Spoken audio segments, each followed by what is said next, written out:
Lucena e estou aqui para ensinar vocês HTML e CSS do zero. Vamos dar continuidade nessa aula agora que eu vou abordar CSS, o básico, para vocês entenderem como é o funcionamento do CSS.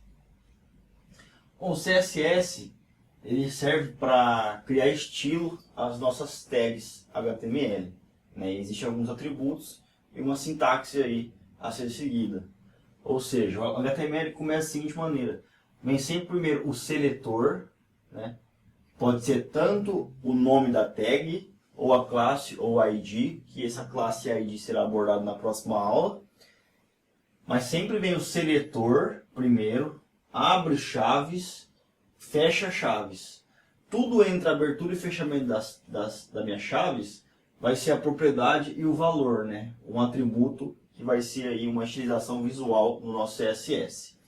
Então vamos lá, font size é uma propriedade, 2 pontos, 10px é o valor, ou seja, nesse CSS estamos atribuindo um tamanho de fonte 10 pixels. Pixels é uma unidade de medida, Depois estarei abordando aí outras unidades medidas, que vai desde EM, porcentagem a pixel. Então vem primeiro a propriedade, 2 pontos, valor e ponto e vírgula que define o fim de um atributo. Então fiz a atribuição aqui, ponto e vírgula. Se eu não colocar o ponto e vírgula e dar quebra de linha e dar o próximo atributo aqui, ele não vai funcionar, não vai entender corretamente. Então o que eu estou definindo aqui? Um H1, a minha tag H1, ela vai ter um font size, um tamanho de fonte 10 pixels, ponto e vírgula, color red, ou seja, uma cor do texto vermelha, ponto e vírgula, e um font weight, uma largura de fonte aí bold, que ela é um pouco mais grossa. Então, basicamente, nosso CSS é estruturado dessa maneira. O seletor abre e fecha chaves, vem a propriedade, 2 pontos e o valor e o ponto e vírgula. Aqui temos outros atributos CSS, vem o seletor, que é a div. Toda a div no meu HTML que tiver atribuído esse CSS aqui, vai ter esses atributos aqui. O que eu estou atribuindo para a minha div? Ela vai ter uma largura de 100%, um height 100%, sempre em inglês, um height 100%, porcentagem aí é proporcional ao tamanho da tela sempre, vai estar entendendo isso já já. Definir uma altura, um height de 100 pixels, um background color red, uma cor de fundo vermelha e um margem top 20 pixels. Não se preocupe que eu vou deixar um arquivo HTML com vários atributos CSS para ser explorado por vocês. Mas nessa lousa aqui eu vou abordar alguns atributos CSS somente. Então o que eu defini aqui na minha div? Você abre o navegador, declara uma div com esse CSS aqui. Todas as minhas divs terão essas propriedades aqui. Ou seja, uma largura de 100%, que é proporcional ao tamanho da tela. Então ele vai estar sempre esticado 100% da tela, independente do tamanho. Eu posso ter uma tela menor, vai estar 100%. Eu posso ter uma tela maior, vai estar aí preenchendo a largura inteira da tela. Eu tenho um height de 100 pixels, que é a altura. Eu defini uma altura de 100 pixels aqui para minha div. Um background color red, uma cor de fundo vermelha. Então a minha div vai ter uma largura 100%, uma altura de 100 pixels e uma cor de fundo vermelha. E um margem top aqui de 20 pixels. O que é o margem top? É a margem superior que a div vai ter aí, em relação aos elementos superiores. Se ela for o topo aí, o primeiro elemento em relação ao topo. Então, ou seja, você pode perceber aqui que é uma margem, em relação ao topo de 20 pixels, 20 pixels. Então ele dá um espaçamento aí para baixo e deixa espaço em branco aqui. No CSS nós temos também os comentários. Para que servem os comentários? Se eu quero que o meu navegador ignore algum atributo, porém eu quero deixar ele no código, ou se eu quero fazer um comentário falando, isso aqui serve para tal coisa, isso aqui é temporário, eu vou sempre utilizar a barra aqui na diagonal, asterisco, e o fechamento do comentário é isso aqui, uma barra aí na diagonal. Ou seja, percebe que aqui meu H1, o seletor H1, abre e fecha chaves, ele vai ter uma cor vermelha, um font size 20px, né, 20 pixels. Se eu colocar comentário aqui nessa linha, ele vai ignorar essa linha. Então ela vai deixar de ter uma cor vermelha, porque eu comentei essa linha, né? Poderia comentar o font size aqui, e esses atributos aqui seriam ignorados pelo navegador, né? Ou poderia fazer dessa maneira aqui, ignorar as duas linhas de uma vez só. Aí diagonal, asterístico, e onde eu quero que feche o comentário, fica aí. Então tudo ignorado. Ou poderia, por exemplo, aqui em cima, colocar barra asterístico, esse CSS é temporário.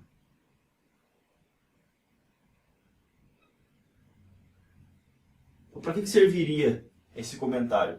Se algum outro programador for pegar meu código, ele vai ver os comentários aqui, né? O fim, algum motivo você vai ter para ir colocar um comentário. Ou para especificar para o programador, ou para você lembrar para que serve aqueles atributos, ou para você ignorar aí os próprios atributos, né? Então nessa aula eu queria abordar isso aqui. Eu vou deixar listado para vocês aí diversos atributos CSS, né? Que não necessariamente eu falo para decorá-los, né? Você tem que entender aí e depois se torna normal para vocês, né? Pratica e vai testando atributo por atributo, que eu deixarei para vocês aí na descrição do vídeo. E em breve aí a gente volta aí com mais uma aula. Fala pessoal, vamos dar um exemplo prático aqui sobre o CSS e abordar vários tipos de CSS, né? Vários atributos aí que vocês podem estar estilizando aí no HTML de vocês, né? Eu vou disponibilizar esse arquivo aqui na descrição do vídeo para download. Então eu estruturei aqui um HTML básico, né? Um body com uma div, né? E as filhas dessa div é um H1, um H2 e um parágrafo, certo? Para declarar o CSS, vamos supor que você tem aqui a sua estrutura HTML. Você vai abrir uma tag style. Você também pode externar isso, né? Você pode externar um arquivo separado desse CSS. Eu vou abordar isso ainda em como externa esse arquivo, esse CSS em um arquivo. Bom, vamos começar aqui a falar, né, do body, né? Sobre o background, sobre cor de fundo, atributo cor de cor, né, fundo, né, background é o fundo, né, cor ou imagem. Então nós podemos colocar aqui background imagem, tanto vermelha, background image red, abre no, background color red. Você vai ver aí que a página inteira ficou vermelha. Se você vir com o botão direito aí e inspecionar e pegar o elemento body, você vai ver o CSS atribuído aqui com a cor vermelha. Se você clicar aqui sobre esse quadrado vermelho, você vai abrir o seletor de cores, dependendo do seu navegador. Normalmente o Google Chrome tem isso. E você pode alternar as cores aqui, ó. Então você consegue ver em tempo real a cor alternada, né? E você vai ver que aqui ele gera pra gente um hexadecimal. O hexadecimal é o que? É um conjunto aí de letras e números que formam uma cor em específico, né? Então, por exemplo, vamos selecionar aqui um cinza, né? Copiar esse hexadecimal aqui. Você vai perceber que se eu colocar não a palavra em inglês no caso, mas sim o hexadecimal com hashtag sempre no começo, seguido desse conjunto de números e letras, você vai ver aí que ele vai entender aí. Então isso é o hexadecimal. Ele entende aí, não necessariamente precisa colocar green, red, yellow aí, mas sim a gente pode colocar hexadecimal, tem uma gama imensa de cores aí que a gente pode estar colocando. Além do background color, a gente tem o background image, né? Que a gente vai colocar uma imagem como background. Então o URL, que é para a gente acessar um arquivo, né, da imagem. No caso, essa imagem ela está na mesma pasta, no mesmo nível na pasta do meu HTML. Ela poderia estar em outra pasta, então eu teria que seguir o caminho dessa pasta. Então, por exemplo, se ela tivesse dentro de uma pasta images, eu ia colocar images barra bg.jpg, que é o nome do meu arquivo. Como eles estão na mesma pasta, vai ser bg.jpg. Você pode ver aqui que ele está na mesma pasta. Vou até abrir aqui, ó, no arquivo, que você vai ver aí que ele está, o index.html, que é o arquivo HTML, e o JPG, que é a imagem, eles estão no mesmo nível de pasta, na mesma pasta. Por isso eu coloquei só o bg.jpg dentro da URL aí, dentro das aspas simples aí. Se você atualizar a página, você vai ver que ele colocou a minha imagem como fundo, né? A minha imagem ficou aí com o plano de imagem. Estando em plano de fundo, a gente já pode comentar, para que vai servir. Eu vou comentar aqui esse atributo background color com a barra, o asteriscos, fecha aí com asteriscos barra, né? Que você vai ver aí que vai deixar de ter efeito aí sobre o meu body aqui, ó. Ele vai botar um risco aí no meu inspetor aí do navegador, né? Isso para isso serve os comentários. Além de, eu quero colocar aqui, não necessariamente eu preciso falar que como se fosse a água é líquida ou que o céu é azul, que são coisas muito óbvias, né? Então não necessariamente eu precisaria colocar aqui estilizando a tag body, né? Porque é muito óbvio que a gente está estilizando a tag body, mas a gente utiliza os comentários para quando for uma coisa muito específica, né? Para a gente não se perder. Vamos supor que existe muito código, muito CSS aí, né? E a gente não quer se perder em algum ponto, a gente quer fazer alguma observação específica, né? Em algum ponto que necessariamente irá ajudar a gente aí quando a gente for identificar, abrir o código novamente depois de um mês aí, porque não fica tão nítido na sua cabeça depois de uns meses, né? Um código muito longo, muito extenso, né? Você não encontra com tanta facilidade nos primeiros dias você escreveu o seu código, né? Então aqui comentário, né? Então você utiliza esses comentários, né? Justamente para perder o valor aí no CSS. Então se a gente comentar o background color image, a gente consegue comentar mais de uma linha simultaneamente. Você viu que eu abri aqui, né? A barra asterisco e fecho só depois o background image. Você vai ver que ele vai perder a minha cor de fundo, né? O meu fundo, né? Ele já não considera mais, né? Como se não tivesse nenhum atributo. Eu quero comentar só o background color, porque eu já tenho uma background image, não tem sentido ter background image e background color simultaneamente, né? Então é sobre cor de fundo, né? É isso aí que eu vou abordar com vocês. Vamos dar continuidade aqui. Vamos falar sobre as bordas, né? As bordas. Então, eu quero aqui, vamos acessar a div, né? A minha tag div vai ter efeitos, esses atributos aqui. Vamos colocar aqui border 1px solid red, né? A largura da minha borda, né? Se ela vai ser sólida e a cor dela. Você vai ver aí que a minha div, ela criou uma borda de cor vermelha sólida. Qual que é outra opção além de sólida? Ela podia ser .eds. Que aí você vê que é um traçado muito, quase imperceptível, mas ele não fica numa linha sólida. Tem mais opções, tem da shed. Aí você vê que ele cria um espaçamento ainda maior aí na minha borda, né? Só na borda aqui. Tem também, né? Tem outros atributos aí, né? Só que o que a gente vai abordar aqui vai ser só esse, né? Se você jogar no Google aí, bordas, atributos CSS, vai ter uma dezenas aí de estilos de bordas, né? Então a gente consegue criar aqui. Você vê que veio no seu inspetor aqui, selecionar a tag div e ver o CSS atribuído a essa tag, você consegue aí aumentar o px dela. Você vai ver quanto maior o px da minha borda, né, maior a grossura dela, né? Então não existe só essa maneira de definir borda. E não existe só os pixels. Além dos pixels, existem outras unidades de medidas que vão de em e px. Ó, px você vai ver que tem uma proporção aqui. Ele segue uma proporção de pixels, né? Se eu colocar em, ele vai ficar imenso, porque a proporção do em é totalmente diferente dos pixels, né? E tem a porcentagem, só que em borda a gente não utiliza porcentagem, porque não dá certo.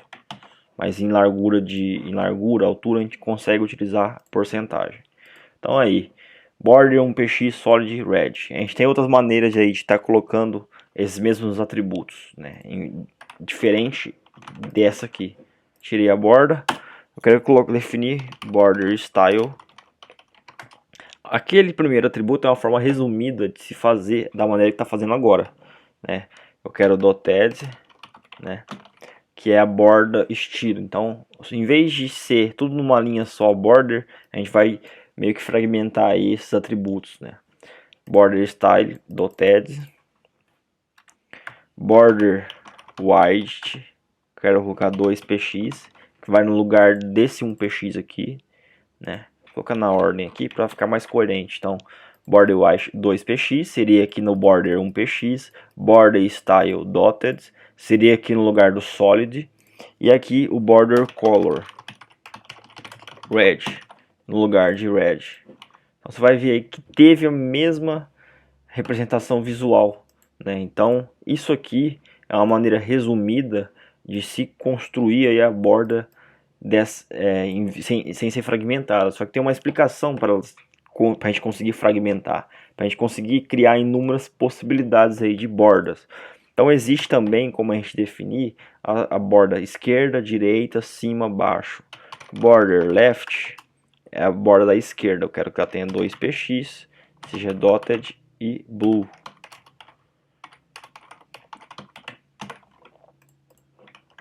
Você vai ver que a borda da minha esquerda aqui, ela já está azul, né? Vamos comentar esses atributos também aqui para a gente fazer separadamente aí cada borda.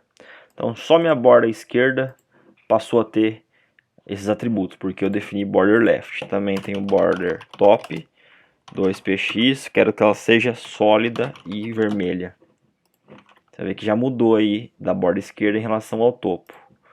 Border right 2px, eu quero que ela seja dashed yellow.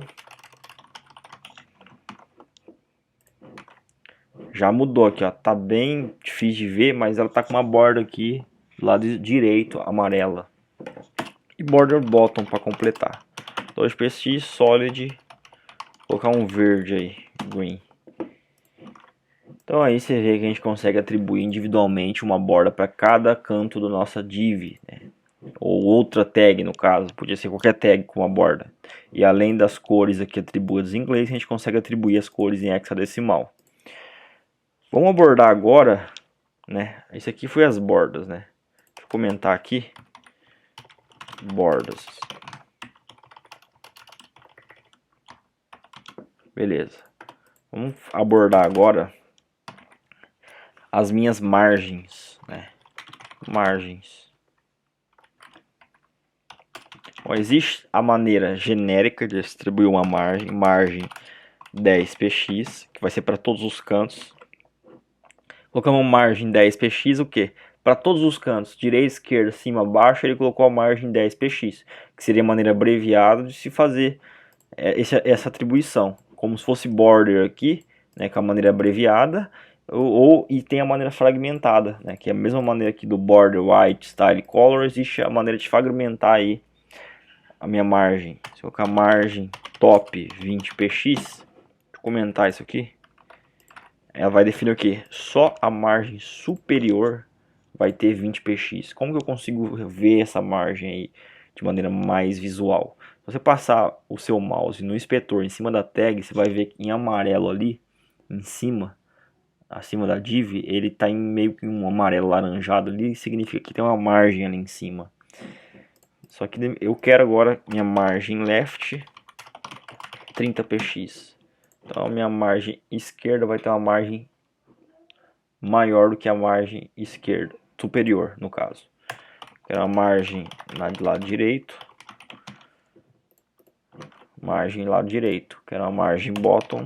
Não vai ficar tão visível porque você vai ver aí que existiu uma margem bottom. Não está visível um bottom na parte inferior porque não tem outro elemento abaixo aí para estar fazendo, para dar uma representação visual de fato dessa borda inferior, né? Se a gente colocar aqui um parágrafo isolado, você vai ver que ele vai ter uma margem aí em relação à parte inferior, tá vendo? A margem inferior 30px.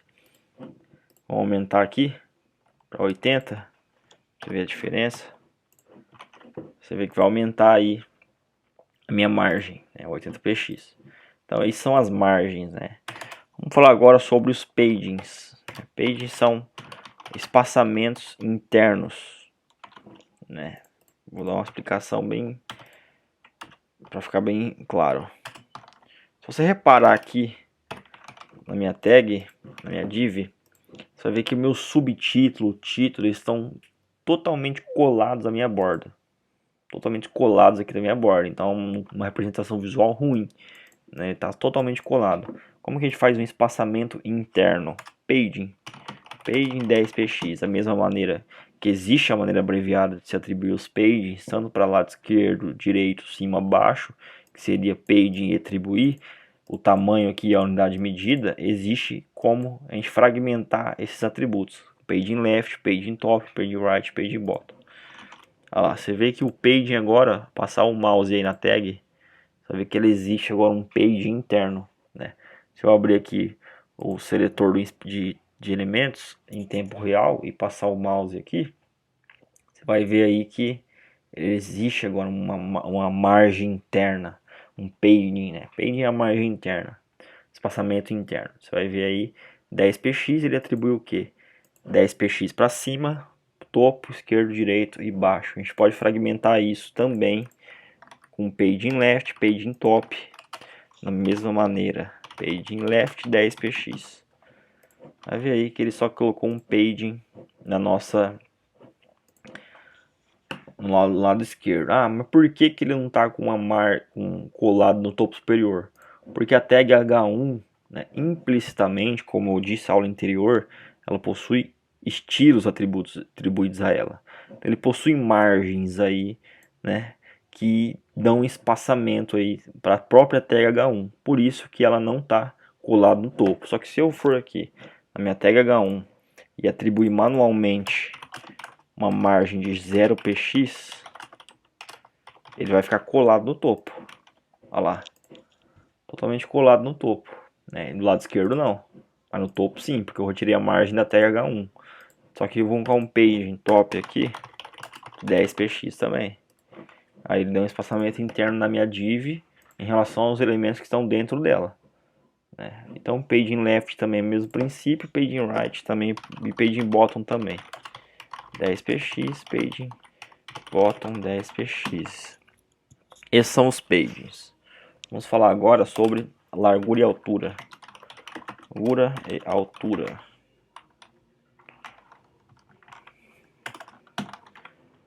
Bom, a gente pode colocar aqui wide também 300px, vai ver que ele vai quebrar aí a minha div, né? Deixou ela totalmente menor, com 300 pixels de largura, exatamente. A gente consegue também atribuir em EM, que vai ficar uma proporção gigante, né? Que ele vai saber que vai até criar aqui um botão de rolagem, porque EM a proporção é totalmente diferente aí do PX. A gente pode colocar em porcentagem também a largura, 30% da tela. Então você percebe aí que ele está com 30% do tamanho da minha tela total. Então, independente do tamanho do meu monitor, pode ser um monitor imenso, um monitor de iPad, que ele vai ficar 30% proporcional exatamente ao tamanho da tela. Se eu colocar no 100%, você vai ver aí que ele acabou quebrando até minha tela aí, por conta das minhas margens, né? Colocar 90%, 80%, aí você vai ver que ele está com 80% de tamanho aqui, em relação ao total da tela, né? Então, acho que a altura é isso que eu queria abordar, né? Há uns 500px aqui. Sempre bom colocar em porcentagem, porque ele sempre vai ficar proporcional ao tamanho da tela, né? Então, 100px aí, vai ver que ele vai ficar bem menor e vai quebrar meus textos. Vou colocar 90%. Aí, ficou bom. Então, temos também a altura, né? Com a mesma ideia. Pode ser em pixels ou em porcentagem. Aí você vai ver que ele quebrou, porque está tamanho menor aí do que o tamanho mínimo aí das minhas tags internas, né? Vou colocar de 100%, acho que ele não vai funcionar. Aí, funcionou. Então ele está 100% aí do tamanho da tela. Pode também colocar em EM, só que a proporção vai ficar imensa, né? Sem EM aí você vai ver que ele cria uma barra de rolagem imensa. Então nós definimos aí um tamanho aí para nossa altura de div. E são as margens. Então vou colocar 500 px. É isso. Bom, temos também atributos de fonte, né? Vamos falar sobre fonte aqui do meu H1, H2 e parágrafo. Bom, vou mexer com H1, eu posso colocar um font size 40 px. Você vai ver que o tamanho da fonte vai mudar. Olha lá, ficou maior. Então, um font size de 100 px vai ficar imensa. Isso. Bom, também no CSS a gente consegue atribuir para mais de uma tag através de vírgula. Então eu quero que minha H2 também tenha esses atributos. Então, vírgula H2, pode ser na mesma linha ou quebra de linha para a representação visual melhor. Aí subtítulo, só que eu quero que agora também o meu parágrafo tenha o mesmo atributo. Aí você vai ver título, subtítulo e parágrafo tem o mesmo atributo. Só que não é recomendável fazer isso porque eu estou separando por título, subtítulo e parágrafo. E um tem que ter um tamanho menor que o outro. H2 eu quero que tenha font size 50 px. E o meu parágrafo eu quero que tenha uma font size 30 px. Aí. Tem também a color. Color red, pode ser em hexadecimal também. Color green. E color e yellow, vou deixar. Aí você vai ver que ele, além do meu parágrafo aqui, aquele meu parágrafo isolado, ele também colocou amarelo, porque também faz parte da tag P. Na próxima aula eu vou estar abordando ID e classes, né, para a gente fazer as atribuições CSS. Bom, vamos complementar a aula para finalizar. Como que a gente vai externar esse CSS para outro arquivo? Se você reparar aqui, a representação visual fica horrível. Se a gente for começar a escrever CSS, um monte de CSS, que vai ser muito CSS para construir um site junto com HTML, vai dificultar aí a localização das coisas, né? Inclusive dos HTMLs. Então, como que a gente faz para externar esse HTML? A gente abre a tag head, fecha a tag head, abre aí a tag link, rel, style sheet, type text /css, media all. Lembrando que a gente consegue externar vários tipos de CSS para tamanhos de telas específicos, só que agora a gente vai usar o all, que é para todos os tamanhos de telas, né? Maneira mais genérica que você está fazendo aí. H-referência, fecha a tag aí com barra e sinal de maior. A tag não fecha convencionalmente como as outras, né? A gente não coloca um barra link aqui para fechar essa tag, a gente coloca só, ela fecha nela mesma. Cria aí um arquivo chamado estilo.css dentro da mesma pasta que está seu arquivo HTML, certo? E atribui aqui no H-referência o nome do arquivo, estilo.css. Você copia tudo que está dentro da tag style. Eu vou copiar aqui e excluir. Se eu atualizar aqui, você vai ver que perdeu todo o estilo. Mas dentro do estilo.css, eu colo aí os meus atributos CSS. Sem a tag style. A tag style continua aqui no HTML, a gente pode excluir ela. Você vai ver que vai ficar aí só os meus atributos CSS. Se atualizar, vai ver que voltou aí todos os meus CSS, porque chamamos esse arquivo CSS através dessa tag link. Então é isso, pessoal. Até a próxima aula. Forte abraço.